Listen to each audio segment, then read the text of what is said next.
삼겹살은 무게를 달아서 팔고 붕어빵은 개수를 헤아려서 팝니다. 그렇다면 펜션은 어떨까요? 호텔은 등급에 따라 가격이 나뉘고 모텔은 그들만의 암묵적인 합의로 객실 요금이 형성되어 있죠. 하지만 펜션은 말 그대로 중구난방입니다. 농어촌 민박이 맨 처음 등장했을 때만 해도 평당 10,000원 정도를 받으라던 권고안이 있었지만 세월이 흐르면서 유명무실해졌죠.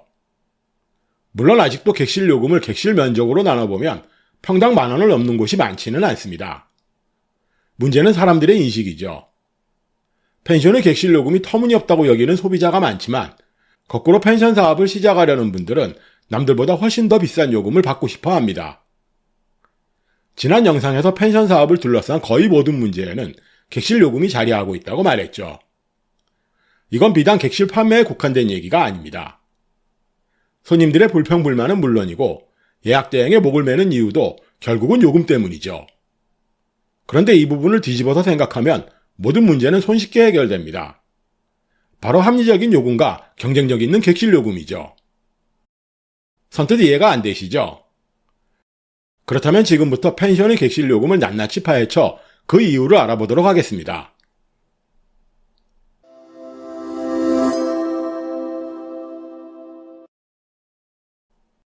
우리가 모두 알듯이 펜션의 요금은 시즌별 요일별로 조금씩 차이가 납니다. 맨 처음 펜션이 생겼을 때만 해도 지금처럼 복잡하지는 않았습니다. 기껏해야 비수기와 성수기, 주중과 주말로 나눠서 요금을 받았었죠. 하지만 요즘은 비수기 준성수기, 성수기 극성수기로 시즌을 나누고 요일도 주중과 금요일, 주말로 촘촘히 나눠서 요금을 받습니다. 예전에는 여름 휴가철뿐만 아니라 성탄절과 연말연시에도 성수기 요금을 받았지만 요즘은 겨울 성수기라는 말 자체가 사라진 상태죠.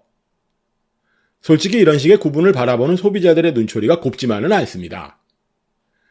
가뜩이나 비싼 요금을 잘게 잘라 한 푼이라도 더 받으려는 고약한 심보로밖엔 보이지 않죠. 시즌이나 요일 구분이 따로 정해져 있는 건 아닙니다. 펜션마다 조금씩 다르죠. 개인적으로는 너무 잘게 쪼개는 건 반대하는 편입니다. 그래서 사업 계획을 짤 때도 비수기는 9개월, 중성수기는 2개월, 성수기는 한 달로 잡아서 예상 매출을 뽑습니다. 어차피 성수기는 물론이고 준성수기도 기간이 짧아서 아무리 비싼 요금을 받아도 총 매출에서는 큰 차이가 나지 않습니다. 오히려 그 기간 동안 예약률 관리에 신경을 쓰는 게 훨씬 낫죠. 그렇다면 시즌과 요일 구분은 어떻게 하는 게 좋을까요? 비수기는 10월부터 이듬해 6월 중순까지로 잡습니다.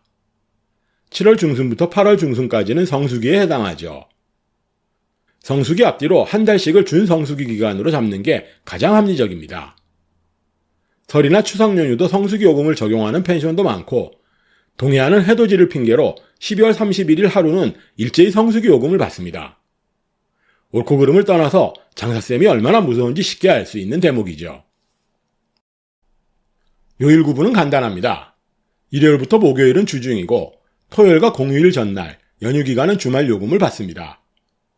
이미 앞에서 말한 것처럼 시즌이나 요일 구분은 지역마다 조금씩 차이가 납니다. 심지어 같은 지역의 펜션들끼리도 서로 다르죠. 하지만 시즌이나 요일을 너무 촘촘하게 나누다 보면 예약이 줄어드는 부작용도 생기기 때문에 매우 신중할 필요가 있습니다. 자, 이제부터는 객실 요금을 정하는 기준을 하나씩 알아보죠. 평수로 계산한 객실 면적에 10,000원을 곱하면 객실 요금을 정할 수 있습니다. 물론 여기에는 플러스 알파가 있죠. 그런데 평당 10,000원을 곱하는 이유는 뭘까요? 펜션의 객실 요금을 객실 면적으로 나눠보면 평당 얼마나 받는지 금세 알 수 있습니다. 이런 방식으로 전국 주요 지역의 객실 요금을 전수로 조사해 평당 단가를 뽑아보면 평당 7,000원에서 9,000원꼴이라는 걸 알 수 있죠. 풀빌라 펜션만 따로 뽑아도 10,000원 정도입니다. 펜션이 생기던 초창기부터 지금까지 평당 10,000원 정도를 받으라던 원칙이 알게 모르게 이어져 오고 있다는 증거죠. 그래서 펜션의 객실 요금을 정할 땐 정반대로 객실 면적에 10,000원을 곱하는 게 가장 합리적인 방법이라고 볼 수 있습니다. 그렇다고 사시사철 똑같은 가격을 받는 건 아닙니다. 앞에서 말한 것처럼 시즌별 요일별로 요금은 조금씩 달라집니다. 객실 면적에 10,000원을 곱한 금액이 비수기 주중 요금입니다. 나머지 시즌과 요일의 객실 요금을 정하는 기준 요금인 셈이죠. 시즌별 요일별 요금 증가율도 시장조사를 통해 확인할 수 있었습니다. 지역마다 조금씩 다르지만 비수기 주중요금을 100으로 잡았을 때 비수기 주말은 130%, 성수기 주중은 150%, 성수기 주말은 200% 정도 비싸다는 걸 알 수 있습니다. 이 역시도 지역에 따라 조금씩 다르고 펜션마다 큰 폭의 차이를 보이기도 합니다. 객실 요금을 정할 땐 객실 면적 외에 플러스 알파가 있다고 했죠. 객실 면적에 10,000원을 곱하고 나서 서비스 면적과 부대시설, 서비스 제공에 드는 원가 등을 더해서 최종적인 요금을 정한다는 뜻입니다. 발코니나 옥상, 야외공간 같은 서비스 면적은 평당 10,000원을 받지는 못하지만 요금 책정에 일정 정도 영향을 미칩니다. 월풀이나 스파, 실내풀 같은 시설도 마찬가지죠. 이렇게 객실 면적과 서비스 면적, 부대시설 등을 고려해 정한 금액이 기준 요금이 됩니다. 여기에 손님들께 제공하는 웰컴 서비스나 조식들에 필요한 원가를 요금에 포함시켜도 됩니다. 다만 일정 수준 이상이어야 한다는 전제가 붙죠. 객실 전용으로 쓸 수 있는 서비스 면적이 나름 넓으면 객실 면적에 10,000원을 곱한 금액에 1-20% 정도의 요금 상승 요인으로 작용합니다. 눈에 띄는 부대시설은 20-30%가량의 영향을 미치죠. 조식이나 웰컴 서비스는 앞에서 정한 요금의 10% 내외의 비용으로 제공하면 됩니다.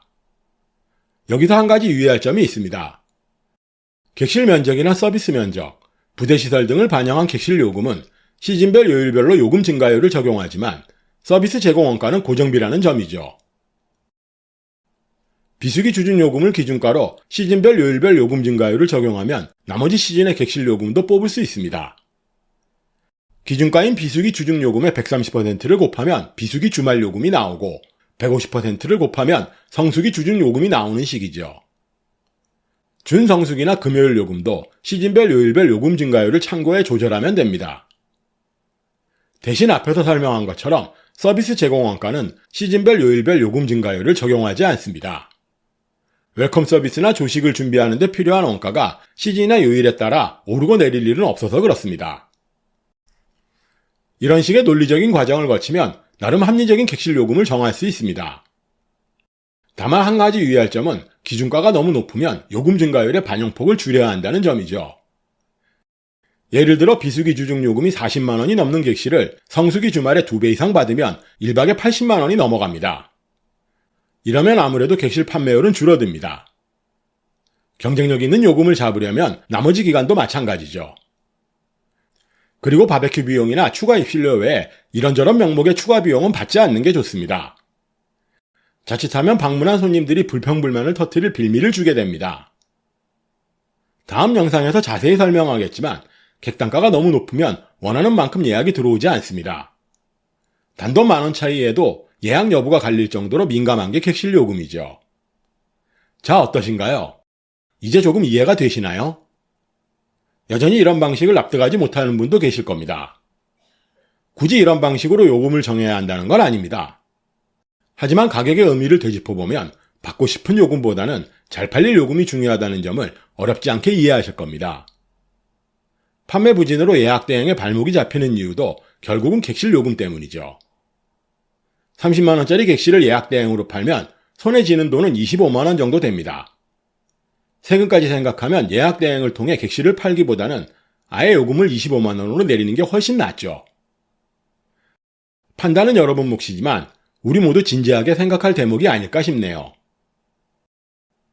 오늘도 긴 영상 시청해주셔서 대단히 감사합니다. 지금까지 펜션 프로젝트 팀 로직이었습니다.